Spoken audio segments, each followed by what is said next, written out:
Hey everybody, what's up? It's your girl Bondy Blue and I am back for another Love Goals review, y'all. Okay, so it wasn't really that much going on this episode compared to previous episodes where everybody's having like meltdowns and nervous breakdowns and things of this nature. But this episode was very interesting because it inspired me. It made me want to write. Now, I haven't had a chance to actually sit down and put pen to paper, but watching this episode definitely made me want to like sit down and write down some feelings and some thoughts that I'm going through currently. You know what I'm saying? Was it just me? Either way, let me explain. This episode, they brought in two poets, a female poet named Alicia Wise and a male poet named Shehan Van Cliff. Okay, I think that's how you pronounce it. And they work with the men and women separately on whatever their issues were, trying to create something that would basically tap into how they're feeling now and what they want in the future out of this whole situation. Some people did well, some people did not. Spin had a really hard time finding the words, okay? You know, Spin has spent a lot of her time internalizing everything, okay? We saw that on Salt and Pepper, and she still got some, unresolved issues with them and feeling like she's allowed people to step over her, which I could definitely see, but I also feel like there's this passive aggressiveness that happens when people don't just say how they feel and they kind of internalize and let things fester. Then all of a sudden, they're a bitch, but they're not really saying anything. You know what I'm saying? It's like real passive aggressive. So I feel like it's always best to just go ahead and say how you feel instead of letting people convince you that you should stay quiet and in the process harming yourself. Like, is it just me that feels like sometimes if you don't get it out, you might have a stroke? I don't have time for that. Sunday also had a hard time. She has a hard time being open. We all know that Sunday got all of the damn walls up around her, and she hasn't been able to be honest with Breon, let alone herself. You know what I'm saying? So we're gonna see how this all works out for her, but she has to write a poem that's honest, and that's hard for her because she always wants to hide her feelings because she feels like being, hurt or having real emotion and showing it is some sign of weakness, which I really want for women to stop feeling that way. I want people in general to stop feeling that way, but whenever I hear women say that, I'm like, but you a woman. Like, if anybody is allowed to have feelings and emotions, it's us. Mimi also had a hard time pushing herself. She kind of gets into this place where she has a comfort zone and she doesn't like to get out of that. And I'm like, I think that's funny for somebody that be wilding to have a comfort zone. Like, when you really think about it, like, Mimi is a stripper who dates a black man and she's a white woman. And, just based off of what I see from Mimi, doesn't seem to have that many boundaries compared to normal people. Okay, she has boundaries beyond some regular people's boundaries, okay? So I found it funny that when it's time to write her feelings, she's not comfortable fully going there and she kind of retreats to a comfort level. I just think that's crazy when you think about Mimi's life. But sometimes what is out of the norm for most people who look like Mimi, not necessarily out of the norm for her. So maybe it wasn't a stretch beyond her limits to be a stripper and then end up with a black man who just so happens to be a rapper named Coolio. You know what I'm saying? Coolio was holding back as well, which is funny because he's a rapper. Like, Mimi and Coolio both were giving me like, oh, really vibes when it came to this poetry situation. You know what I mean? Like, I just felt like if anybody was going to do good during this process, it was going to be Coolio. You know what I mean? And he did do good ultimately, but at the beginning, there was definitely like, holding back feelings. And I'm like, child, if there's any place to let it be free in the poetry. Teresa talks about how she never shared her molestation with Dwayne before. And now she has to like basically reintroduce herself to him because he didn't really know who she was. I mean, I was like, damn, that's crazy. You've been with that man for 7 years and you never told him this about yourself, something that is such a huge part of your makeup, and you didn't share that with him. Like, I understand being ashamed, embarrassed, all of that. I get it. But I don't know if I could have held something, that huge from somebody for that long. So it just shows that Dwayne might not really know Teresa at all. Teresa might not know Teresa because Teresa doesn't know what she's like when she doesn't put all of these limits on herself, when she's not trying to be strong and trying to be the perfect woman for Dwayne, when she's just being Teresa, who has been through some things and just trying to make sure that her children don't go through the same things that she has. When she's that person, I wonder what that's going to look like for their relationship. I hope it looks good.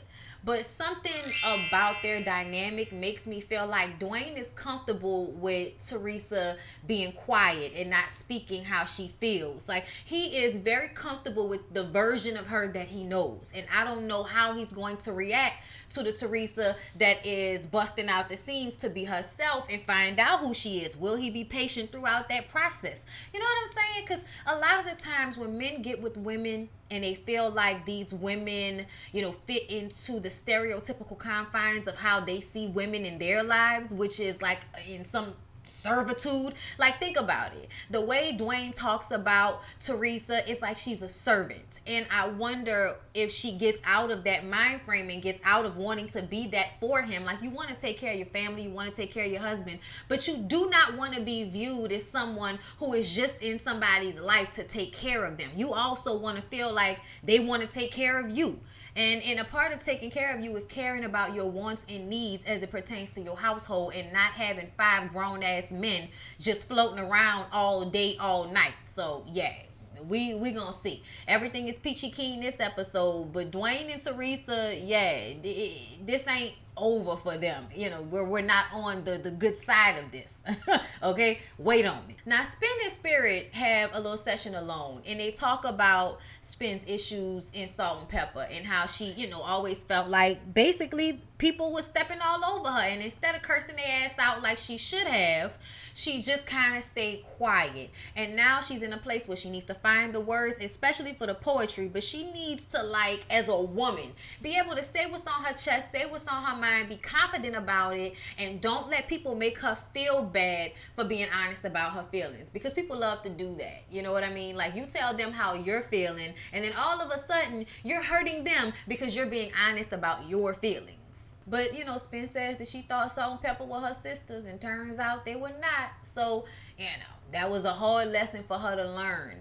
But I feel like when you spend most of your life coddling people or trying to live up to whatever they feel you should be, I think that the relationships can sometimes not be genuine. And I think that might be the situation with Salt and Pepper. Spin just was like getting along because she wanted to be a part of it so much for the longest. Like, always like the younger sister that's begging to be a part of the group. And y'all let her be a part of the group, but then y'all are constantly like dangling it over her head. Like, if y'all want to, y'all can just snatch it away from her. And eventually y'all did, which left her feeling like the relationship she thought y'all had wasn't real. And it turns out, I don't feel like it really is. I don't feel like Pepper and Salt could really be real friends to Spin, because they see her as someone who is beneath them. That is the way they treated her. And I just think that's terrible. Y'all are all grown-ass women who have come through this industry in a group together, and somehow Salt and Pepper have come out on the end of it feeling like they're better than Spin. And I'm just kind of like, okay, Salt, okay, Pepper. Like, granted, y'all were the rappers of the group, but I don't see anybody disparaging the DJs of the world, the male DJs of the world. I've never seen a breakdown in the relationship between DJ Jazzy Jeff and Will Smith. No, things come to an end, but you ain't never seen, like, no issues amongst them.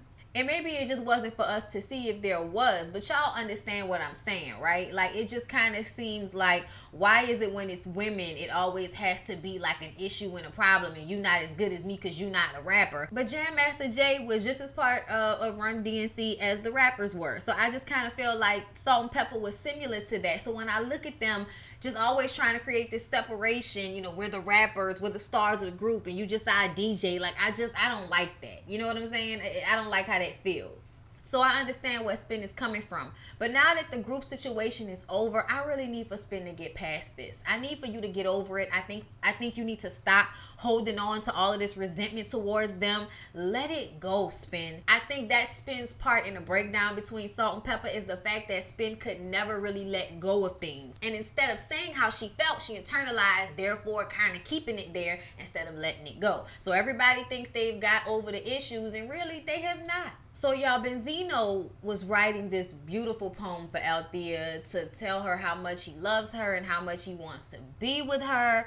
And they end up having this conversation about a vacation that he wants to plan for her, for the baby, so that they can spend some time together. They seem to be on a good foot. Why not keep it going? Althea is apprehensive and just like, I mean, I just feel like we rushing things right now. Like, I just kind of feel like we need to take things slow. And I'm just like, you bullshitting. That's what this is. And see, that's the problem. Now we see it. All of it. I mean, we've always seen what Althea's issues are, but you are definitely playing with Benzino's feelings. You're sitting up here acting like there's some love left for him, that you care about him. You send mixed signals, like you really do. And he said that during the episode that she's always sending mixed signals. Give me a hug and a kiss. But then when I want to plan a vacation with you because we're on a show together talking about love goals, working on relationships and shit, and I say I want to spend some time with you when you tell me that you don't know if you want to do that because you talking to another guy. Like, I was like, Althea, what the? Like, I know you need to be honest about your feelings, but if you trying to see what's up with this other guy, why are you even here with Benzino? I know y'all are just trying to work on y'all's co-parenting situation, but this is still a show for couples. Y'all can go get damn therapy all on y'all own without cameras being around if it's really about a co-parenting situation. So I often look at Benzino and Althea like they are always willing to exploit their family for a damn reality show, and I'm tired of that. Like, I'm looking at Althea right now like, if you really feeling this other dude, why did you bring your ass on this show with Benzino? Why come on another show trying to get some more therapy that you're obviously not going to use and take heed to? Like, I'm tired of it. It seems like a cycle they just keep going through over and over again. And I felt bad for Benzino because you can tell that Benzino really loves Althea and he wants to be with her, but she's over it. And instead of saying that, she continues to play with his feelings and have sex with him from time to time and show him affection when she feel like it. And it always leaves him thinking that there's going to be more to their relationship than she's willing to give. I'm over it, okay? So I understand why he got upset with her, why he was like, I don't even want to say the poem anymore because now I feel like I'm going to look like a damn fool. I was like, Benzino, I understand all of this right now. And the way she was just, smiling and giggling, it might be uncomfortable for her, but the way she responds, all that smiling and shit, like, that was irking me so bad, y'all. I really understand why Benzino gets so upset at Althea. I do. She's aggravating as shit. He told her, I'm not playing with you. I'm all the way in. And she just laughed it off. I was just like, yeah, Benzino, let it go. Let it go. Like, you don't need to try to be with her anymore because she obviously is not reciprocating the feelings. So, everybody gets ready for the poetry jam. Okay, that's what I'm calling it. Okay. And Teresa goes first. Teresa gets up there and she reintroduces herself and she talks about how she's not the strength that Dwayne sees when he looks at her. And it's not really strength. It's just what it looks like to be somebody that's been damaged and hurt so much. It looks like strength, but really it's fear and walls and being guarded and trying to protect yourself and protect the part of yourself that's been hurt. It's not strength. It just looks like strength. And that's what Teresa is trying to get Dwayne to understand. I don't want to be strong, nigga. Okay, I want to be in my feelings. I want somebody to support me, care about me, tend to me. Okay, that's what I feel like Teresa is really saying to Dwayne. Not just I want you to hear me when I say I don't want all of these men around my kids, but I want you to pay attention to my needs and my wants because I am not this strong superwoman that you can just let down and think that everything's okay. Boy, I'm only human. Okay, look, don't make me start with the Karen, y'all. Don't get me started with Karen White. This girl needs more than occasional hugs as a token of love from you to me. Oh, baby. Yeah, yeah, yeah, yeah. When Teresa gets off the stage, Dwayne hugs her and it makes her feel like he hurt her. And I'm like, I don't know yet. I don't know. I'm not too sure. I don't know if I'm convinced. Dwayne gets on the stage next and he apologized to Teresa for not sharing his past with his future. Okay, and I was like, what? I don't know, like some of the men, they really weren't going there emotionally. So a lot of their poems were funny, surface level, and not really digging deep because I feel like Dwayne, something deeper is happening with Dwayne, and when I watched his poem, I don't know if that was relayed.